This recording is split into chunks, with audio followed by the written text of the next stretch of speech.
اس کو دیکھ کر ہی اس کو سن کر ہی وہ زبان سیکھ جاتا ہے، اور مواد جو ہے یعنی جو الفاظ وغیرہ ہیں، جملے ہیں، وہ سب والدین اور اس کے دوست اس کو مہیا کراتے ہیں، وہ بولتے ہیں اور وہ ان کو سنتا ہے۔ اس ماحول سے اور جو مواد اس کو مل رہا ہے وہ مواد اس کے ذہن میں چلا جاتا ہے اور وہ وہی چیزیں سیکھ لیتا ہے۔ اسٹیفن کے مطابق اگر طلباء کی غلطیاں نکالنے اور انہیں گرامر کے بھاری بھرکم اصول سکھانے کی بجائے ان کی قابلیت اور بنیادی صلاحیتوں کے مطابق انہیں زبان سیکھنے کے قدرتی موقع کی جمع اوسر بہت سارے اوسر مہیا کروائے جائیں، مہیا یعنی اپلبدھ، تو وہ قدرتی طور پر زبان کو سیکھنے اور اسے برتنا پریوگ میں لانا روانی حاصل کر سکتے ہیں۔ روانی یعنی فلوئنسی، آسانی کے ساتھ اس کو روانی کے ساتھ بنا اٹکے وہ اس زبان کو بول سکتے ہیں۔ تو اسٹیفنسن کہہ رہے ہیں کہ اگر ہم جیسے کلاس میں بیٹھتے ہیں اور بچوں کو کلاس میں بٹھا کر پڑھاتے ہیں اور ان کو قواعد سکھاتے ہیں، یہ گرامر سکھاتے ہیں، پھر ان سے گرامر کے کام کرواتے ہیں اور ان کی غلطیاں نکالتے ہیں، یہ سارے ایکٹیویٹیز اگر ہم نہ کریں بلکہ نیچرلی ان کو سیکھنے کا موقع دیں اور ان کی جو قابلیت ہے اور ان کی جو بنیادی صلاحیت ہے ان کے اندر خدا نے رکھے، اس کے مطابق ہم ان کو سیکھنے کے موقع دیں، اوسر اپلبدھ کروائیں، تو وہ زبان کو قدرتی طور پر نیچرلی اچھے ڈھنگ سے بولنے کی صلاحیت ان کے اندر پیدا کی جا سکتی ہے۔ اس طریقہ تدریس میں ماحول کو بالکل خوشگوار رکھا جاتا ہے تاکہ طلباء بنا کسی ذہنی دباؤ اور تناؤ کے لاشعوری طور پر زبان سیکھ سکیں۔ تو سب سے امپورٹنٹ چیز ہے کہ جب ہم زبان سکھا رہے ہیں تو ماحول جو ہے وہ خوشگوار ہونا چاہیے، ہنسی خوشی کا بہتر اچھا ماحول ہونا چاہیے۔ ایسا نہیں ہونا چاہیے کہ جس میں ٹیچر کا ڈر ہو یا بچوں کو یہ ڈر ہو کہ میں نے اگر غلط بول دیا تو ڈانٹ پڑے گی، میں نے یہ بات صحیح نہیں کہی تو کیا ہوگا۔ ایسے تمام طرح کے جو ذہنی دماغی دباؤ ہیں یا تناؤ ہیں، ٹینشنز ہیں جو کلاس روم ٹیچنگ میں ہوتے ہیں، ان سے بالکل بچوں کو آزاد رکھا جانا چاہیے۔ بالکل خوشگوار جو ہے اچھا بہتر ماحول ہونا چاہیے۔ اگر ایسا ماحول ہم دیں گے تو کیا ہوگا کہ بچہ لاشعوری طور پر زبان کو آسانی سے سیکھ لے گا۔ لاشعوری یعنی انکانشیسلی، مطلب اس کو محسوس بھی نہیں ہوگا کہ اس کو زبان سکھائی جا رہی ہے، وہ یہ محسوس بھی نہیں کرے گا اور زبان بھی سیکھ لے گا۔ جیسے وہ گھر پر اپنی مادری زبان سیکھتا ہے، اس کو یہ احساس نہیں ہوتا ہے کہ وہ زبان سیکھ رہا ہے، بلکہ وہ قدرتی طور پر آٹومیٹک وہ زبان کو سیکھ لیتا ہے۔ وہ ساری ایکٹیویٹیز جو وہ اپنے والدین کو کرتے ہوئے دیکھتا ہے آٹومیٹیکلی سیکھ لیتا ہے، اس کے لیے باضابطہ جو ہے کلاسز نہیں لگائی جاتی۔ تو اسی طرح سے وہ جو ہے زبان کو بھی سیکھ لے گا اگر ہم اس کو اچھا ماحول مہیا کروائیں اور ذہنی دباؤ اور کسی طرح کا تناؤ اس کے دماغ میں نہ ہو۔ اس طریقہ تدریس میں طلباء سے کسی طرح کے مخصوص آؤٹ پٹ کے لیے دباؤ نہیں ڈالا جاتا، جیسا کہ کلاس روم ٹیچنگ میں ہم کرتے ہیں کہ ہم بچوں کو کچھ سکھاتے ہیں، پھر ہم ان سے آؤٹ پٹ مانگتے ہیں۔ ہم نے اردو کا ایک سبق پڑھایا اور پھر ہم ان کو کہتے ہیں اس کے سوالوں کے جواب دیجیے، کاپی میں لکھ کر لائیے۔ ہم نے قواعد پڑھایا، مان لیجیے ہم نے جو ہے وہ ضمیر پڑھایا، ضمیر پڑھانے کے بعد ہم نے مثالیں دے دی، پھر ہم بچوں کو ہوم ورک دیتے ہیں کہ اب آپ ضمیر کی کچھ اور مثالوں کے ساتھ جملے بنا کر لائیے۔ ہم نے محاورے سکھائے، پھر ہم ان کو کہتے ہیں کہ محاوروں میں استعمال کر کے دکھائیے۔ تو وہ اس طرح کے اسپیسیفک آؤٹ پٹ کے لیے دباؤ بچوں میں نہیں ڈالا جاتا، بلکہ وہ اپنی صلاحیت اور اپنی رفتار کے مطابق خود سیکھتے ہیں۔ قدرتی طریقہ تدریس کے پورے عمل کو ہم 4 حصوں میں تقسیم کر سکتے ہیں، ورگیکرن اس کا کر سکتے ہیں، بانٹ سکتے ہیں 4 حصوں میں۔ آئیے دیکھتے ہیں وہ 4 حصے کیا ہیں، یعنی ان 4 حصوں سے آپ کو پتہ چل جائے گا کہ جو نیچرل میتھڈ جس کی میں بات کر رہا ہوں یہ دراصل ہے کیا۔ تو پہلا جو اس میں اسٹیپ ہے، پہلا جو مرحلہ ہے وہ ہے پری پروڈکشن، پروڈکشن سے پہلے، اتپادن سے پہلے۔ تو اس کو ہم کہتے ہیں شروعاتی یا پہلا مرحلہ۔ اس مرحلے میں کیا کیا جاتا ہے کہ یہ پہلا مرحلہ ہے، فرسٹ اسٹیپ ہے، مرحلہ یا ہم اسٹیپ کہہ سکتے ہیں، چرن بھی کہہ سکتے ہیں، جو طلباء کو ذہنی طور پر زبان سیکھنے کے لیے تیار کرتا ہے۔ کوئی بھی کام کرنے سے پہلے آپ اس کام کے لیے خود کو یا جس کو سکھا رہے ہیں تیار کرنا ضروری ہوتا ہے۔ آپ نے دیکھا ہوگا کھلاڑی بھی، کسی بھی کھیل کا کھلاڑی وہ کھیلنے سے پہلے وارم اپ کرتا ہے، یعنی اپنی جو باڈی ہے اس کو جو ہے تیار کرتا ہے اس کام کو کرنے کے لیے. تو یہاں جب ہم ایک بہت بڑا کام کرنے والے ہیں، زبان سکھانے والے ہیں، تو بچوں کو ذہنی طور پر اس کے ذہن کو، دل و دماغ کو تیار کرنا ضروری ہوتا ہے. تو یہ وہی فیز ہے. کیسے تیار کرتے ہیں؟ اس مرحلے میں طلبہ کی جھجک کو ختم کیا جاتا ہے، کیونکہ نیچرل میتھڈ ہے اور اس میں بچے آپس میں بات چیت کریں گے، گفتگو کریں گے، سب کام بچوں کو کرنا ہے. تو اگر ان میں جھجک ہوگی، شائنیس ہوگی، شرم ہوگی، تو پھر وہ یہ کام نہیں کر پائیں گے. جب یہ کام ہی نہیں کریں گے، یہ مشق نہیں کریں گے، تو وہ زبان بھی نہیں سیکھ پائیں گے. تو پہلے مرحلے میں ان کی جھجک کو ختم کیا جاتا ہے. اس مرحلے میں طلبہ صرف سیکھے جانے والی زبان کے آسان فقرے یا جملے یا الفاظ سنتے ہیں. تو ان کو کیا کیا جاتا ہے؟ جو زبان ہم سکھا رہے ہیں تو اس زبان کے الفاظ یا جملے ان کو سنائے جاتے ہیں. صرف وہ سنتے ہیں اور انہیں سمجھ کر صرف اشاروں کے ذریعے اسے بیان کرتے ہیں. پھر ان جملوں کو سمجھتے ہیں اور پھر اشاروں سے اس کو بیان کرتے ہیں کہ اس جملے کا مطلب کیا ہے، یا اس کے مطابق اشاروں میں جواب دیتے ہیں. یا اگر کوئی اشاروں میں سوال کر رہا ہے اس جملے کے مطابق، تو اشاروں میں اس کے جواب دیے جاتے ہیں. ایک طرح سے ایکٹ کر کے جو ہے وہ جواب دیے جاتے ہیں. تو اس سے کیا ہوتا ہے؟ بچوں کی جھجک دور ہوتی ہے. اس مرحلے میں انہیں اس زبان کے کسی لفظ یا جملے کو بولنے یا لکھنے کی طرف پیش قدمی قطعی نہیں کی جاتی ہے. یعنی ان کو نہیں کہا جاتا ہے کہ وہ اس زبان کے لفظ یا جملے کو بولیں یا لکھیں، کیونکہ ابھی وہ پرفیکٹ نہیں ہے، ابھی تو سیکھنا شروع کیا ہے، پہلا مرحلہ ہے.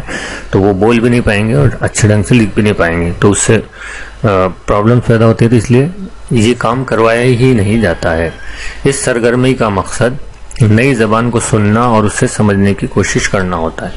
تو اس کا مین موٹو کیا ہے کہ بچہ اس نئی زبان کو صرف سنے اور اس کو جتنا سمجھ میں آتا ہے اس کو سمجھنے کی کوشش کرے.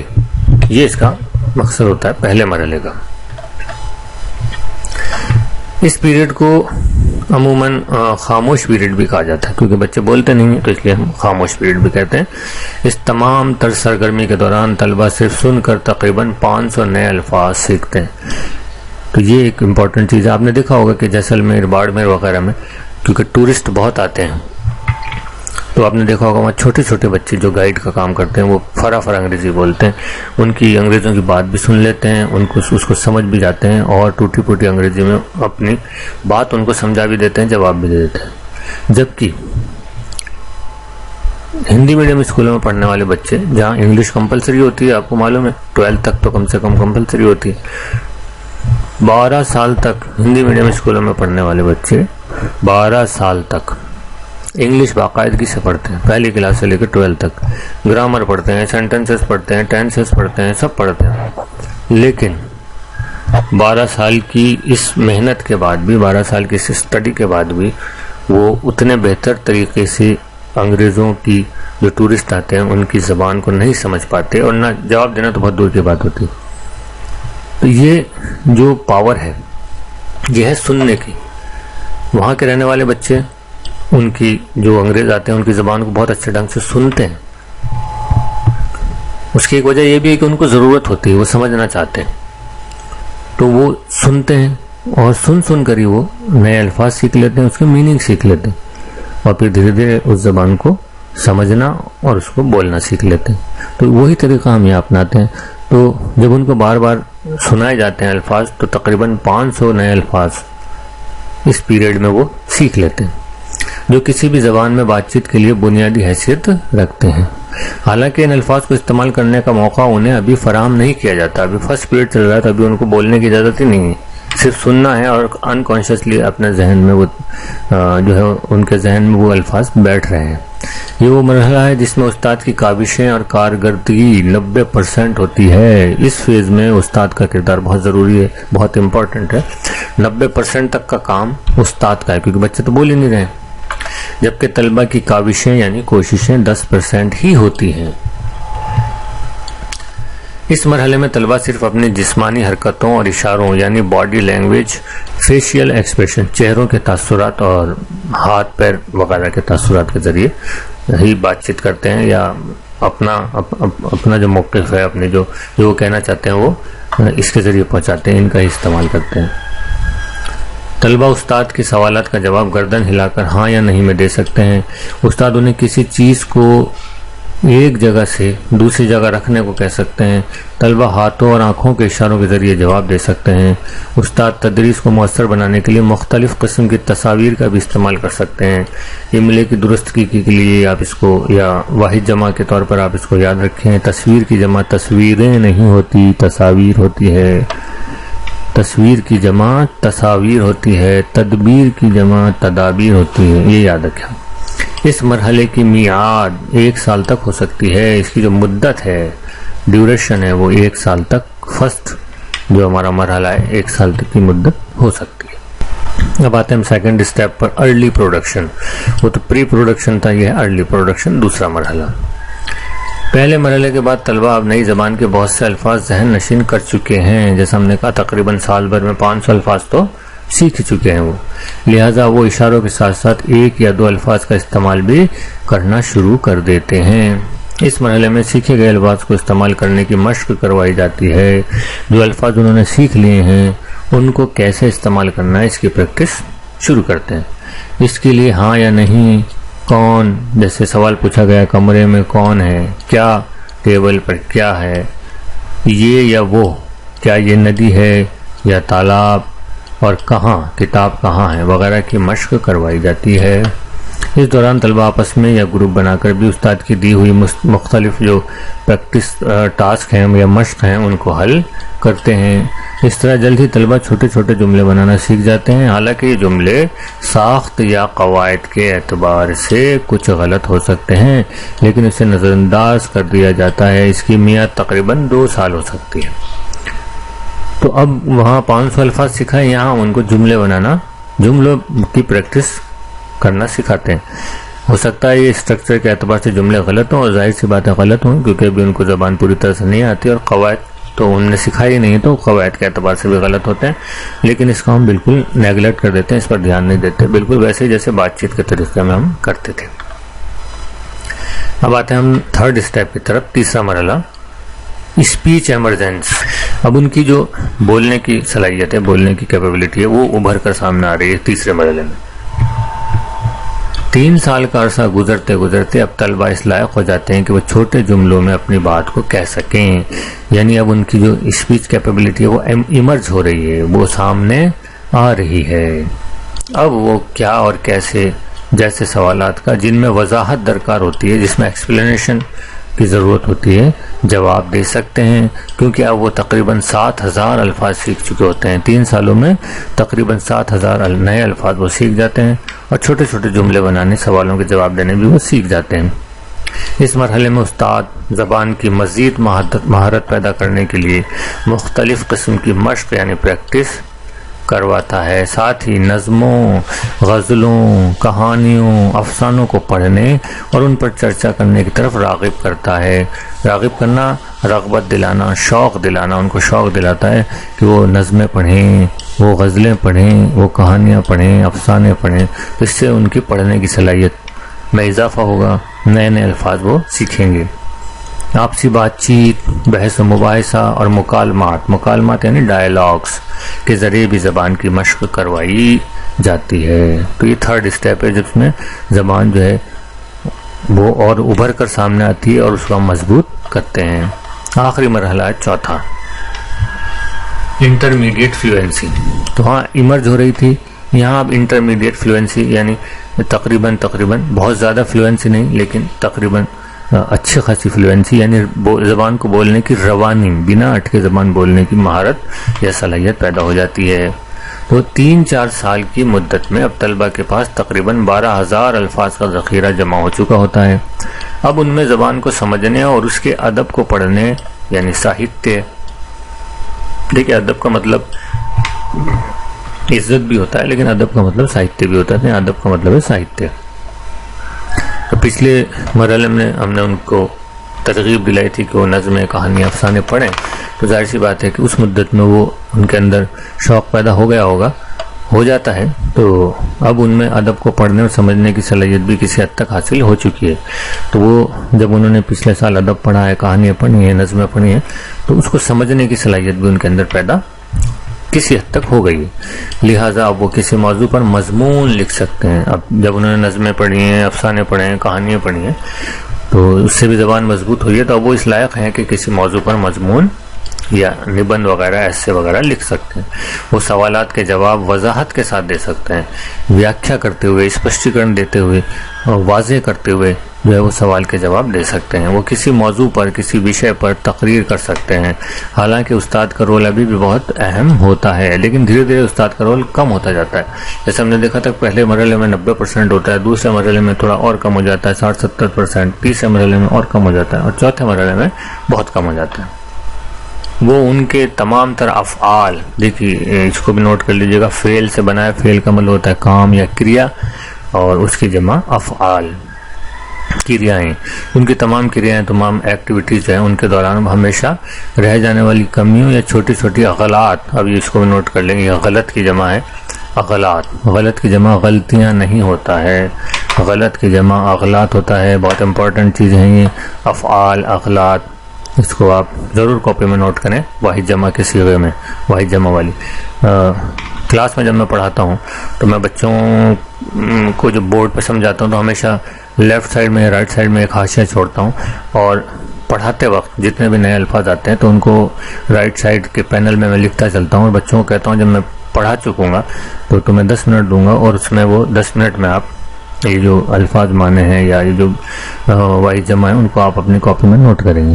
تو بچے ایسا کرتے ہیں. تو اس کے لیے آپ بھی ایک کام کریں کہ ایک الگ کاپی ڈال لیں اور اس میں یہ گرامر کا سارا کام کریں، اسپیشلی الفاظ مانے.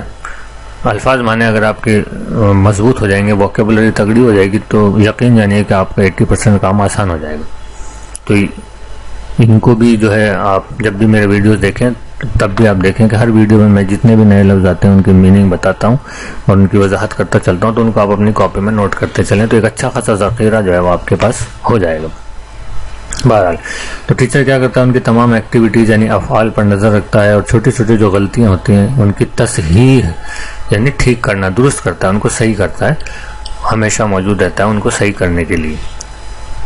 اس مرحلے میں طلباء سیکھی جانے والی زبان کے محاورے اور مثالوں کا استعمال بھی سیکھ جاتا ہے. اب اگلے اس والے اسٹیپ میں کیونکہ وہ جملے بولنا سیکھ گیا ہے، چھوٹی موٹی باتیں بھی کر رہا ہے، جواب بھی دے رہا ہے سوالوں کے، تو اب اس اسٹیپ میں وہ محاورے اور مثالوں کا استعمال بھی سیکھ جاتا ہے، اور اس میں انہیں صحیح طریقے سے استعمال کرنے کی صلاحیت کی نشو و نما بھی فروغ پاتی ہے کہ محاوروں کو کیسے اپنے جملوں میں اور کب استعمال کرنا ہے، اس کا بھی اس کے اندر جو ہے صلاحیت پیدا ہوتی ہے.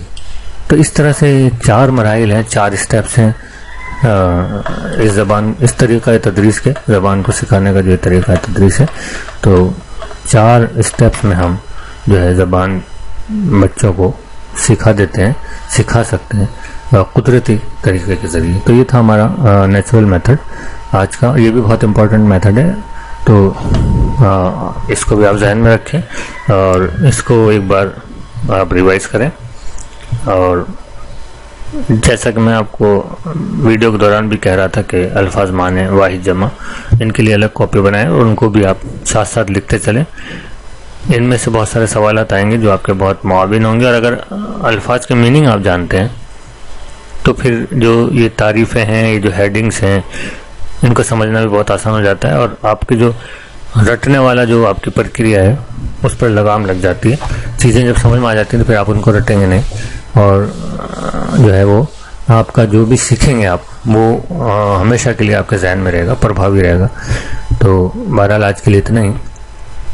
چینل کو لائک ضرور کیجیے گا، اور سب سے اہم بات ہے کہ اس کو دوسروں تک پہنچانے کے لیے اپنا تعاون ضرور دیجیے گا. اس کو لنک کو اور لوگوں تک شیئر ضرور کیجیے گا، اور چینل کو سبسکرائب نہیں کیا تو سبسکرائب کیجیے گا اور بیل آئیکن کو بھی دبائیے گا. تو آج کے لیے بس اتنا ہی، پھر ملیں گے اگلے سبق کے ساتھ اگلے دن. تب تک کے لیے مجھے یعنی اکمل نعیم صدیقی کو دیجیے اجازت. خدا حافظ.